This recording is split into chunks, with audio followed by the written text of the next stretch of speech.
Thank you friends.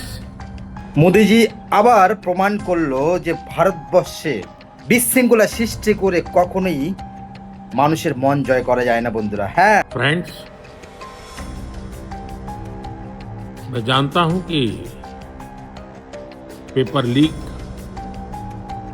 ये कोई मामूली विषय नहीं है। ইনি সব থেকে বড় সাকসেস ব্যক্তি, যিনি একজন চাওয়ালা ছিলেন। হ্যাঁ, যিনি একজন চাওয়ালা ছিলেন, তিনি আজকে সব থেকে বড় মেসেজ দিল যে তুমি ভেঙে, তুমি চিল্লিয়ে, তুমি বিরোধিতা করে, তুমি দেশকে নষ্ট করে কখনোই মানুষের মনকে জয় করতে পারো না। ইনি আরেকবার প্রমাণ করলেন এবং ইনি সব জানেন যে এখন ট্রেন্ডিং চলছে রিল, ছোট ছোট 30 সেকেন্ড 40 সেকেন্ড যা ভাইরাল হয়েছে, যেটা আজকে এই অবধি কেউ সেটা রেকর্ড ভাঙতে পারেনি বন্ধুরা।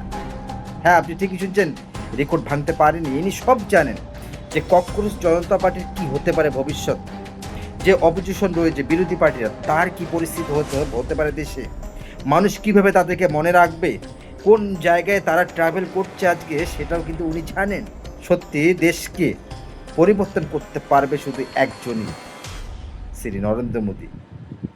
আর এই মুহূর্তে এই সার্কেলে কেউ নেই যে ওনাকে সেখান থেকে সরিয়ে সেই আইডিওলজিকে স্থাপিত করতে পারবে, যেটা শ্রীমদ্ ভাগবতে লেখাই নেই। তাই প্লিজ ভিডিওটি শেয়ার করে দিন সকলকে, আরেকটি কমেন্ট করে জানান।